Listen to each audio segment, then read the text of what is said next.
समय ये ऐसा चक्र है जिसे न रोका जा सकता है और न ही बदला जा सकता है। हिंदू धर्म में समय को 4 हिस्सों में बांटा गया है, सत्य युग, त्रेता युग, द्वापर युग और कलयुग। लेकिन क्या ये केवल धार्मिक कथाएं हैं या इनके पीछे कोई गहरा वैज्ञानिक और ऐतिहासिक रहस्य भी छिपा है?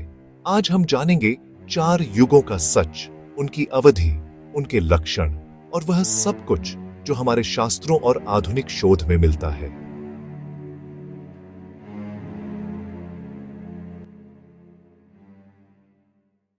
भागवत पुराण, विष्णु पुराण और महाभारत जैसे ग्रंथों में समय की गणना बहुत विस्तार से की गई है। इन ग्रंथों के अनुसार एक महायुग बराबर 4 युग, 4 युग और उनकी अवधि। सत्य युग बराबर 17,28,000 वर्ष, त्रेता युग बराबर 12,96,000 वर्ष, द्वापर युग बराबर 8,64,000 वर्ष, कलयुग बराबर 4,32,000 वर्ष। इस प्रकार एक महायुग की कुल अवधि होती है 43,20,000 मानव वर्ष। ऐसे 1,000 महायुग मिलकर ब्रह्मा का एक दिन यानी एक कल्प बनता है।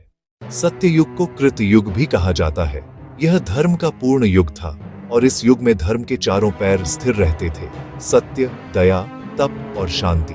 मनुष्य की औसत आयु 1,00,000 वर्ष तक मानी जाती है। कोई युद्ध नहीं, कोई बीमारी नहीं, कोई असत्य नहीं। लोग प्रकृति और ईश्वर के साथ सीधा जुड़ाव रखते थे। धार्मिक कथाओं के अनुसार इस युग में भगवान विष्णु का मत्स्य, कूर्म, वराह और नरसिंह अवतार हुआ।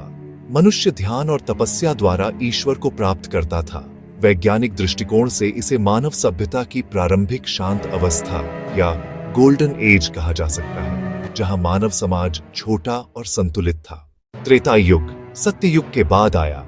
यहाँ धर्म के केवल 3 पैर रह गए और इसमें ऐसे बहुत से बदलाव हुए जो सतयुग में नहीं थे, जैसे मनुष्य की औसत आयु 10,000 वर्ष, यज्ञ और वेदों का प्रसार हुआ, राजा और राज्य व्यवस्था की शुरुआत, पाप और अधर्म का धीरे धीरे उदय।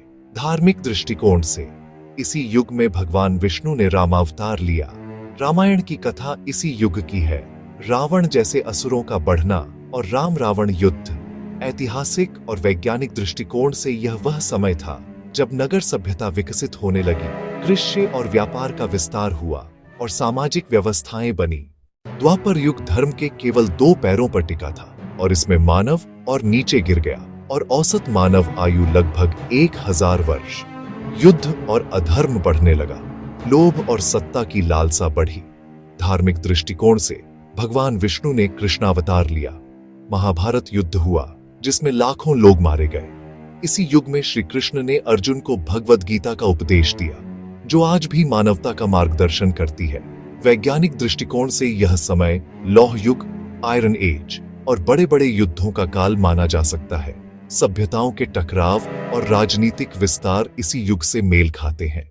कलयुग आज का युग है जिसमें हम और आप जी रहे हैं। यह 3102 ईसा पूर्व से शुरू हुआ, जब श्री कृष्ण ने पृथ्वी से प्रस्थान किया और उसके बाद से मानव अपनी हर सीमा लांघकर अधर्म करता है और धर्म का केवल एक पैर शेष है।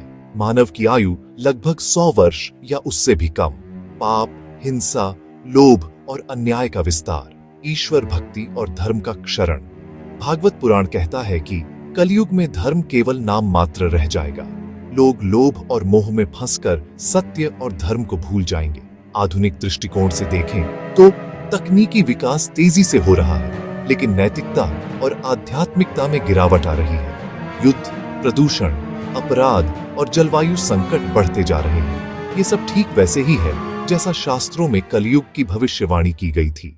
चारों युग केवल धार्मिक मान्यताएं नहीं हैं, ये समय के चक्रीय सिद्धांत को भी दर्शाते हैं। एक महायुग 43,20,000 वर्ष, 1000 महायुग हेट्स ब्रह्मा का एक दिन।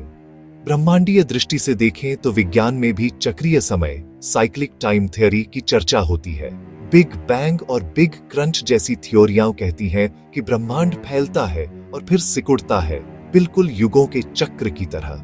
इससे साफ है कि हिंदू दर्शन और आधुनिक विज्ञान कहीं न कहीं आपस में जुड़े हुए हैं। सत्य युग की शांति से लेकर कलयुग की अव्यवस्था तक 4 युग केवल इतिहास नहीं बल्कि भविष्य की झलक भी दिखाते हैं। ये हमें यह संदेश देते हैं कि समय हमेशा चक्र में घूमता है, उत्थान, पतन और पुनर्जन्म। अब सवाल यह है, क्या हम इस कलयुग को सुधार सकते हैं? क्या भक्ति, ज्ञान और सत्य के सहारे हम आने वाले समय को फिर से स्वर्णिम बना सकते हैं? दोस्तों, अगर आपको 4 युगों की यह गहन व्याख्या पसंद आई हो तो इस वीडियो को लाइक करें और चैनल विष्णु दिवाकर को सब्सक्राइब करें।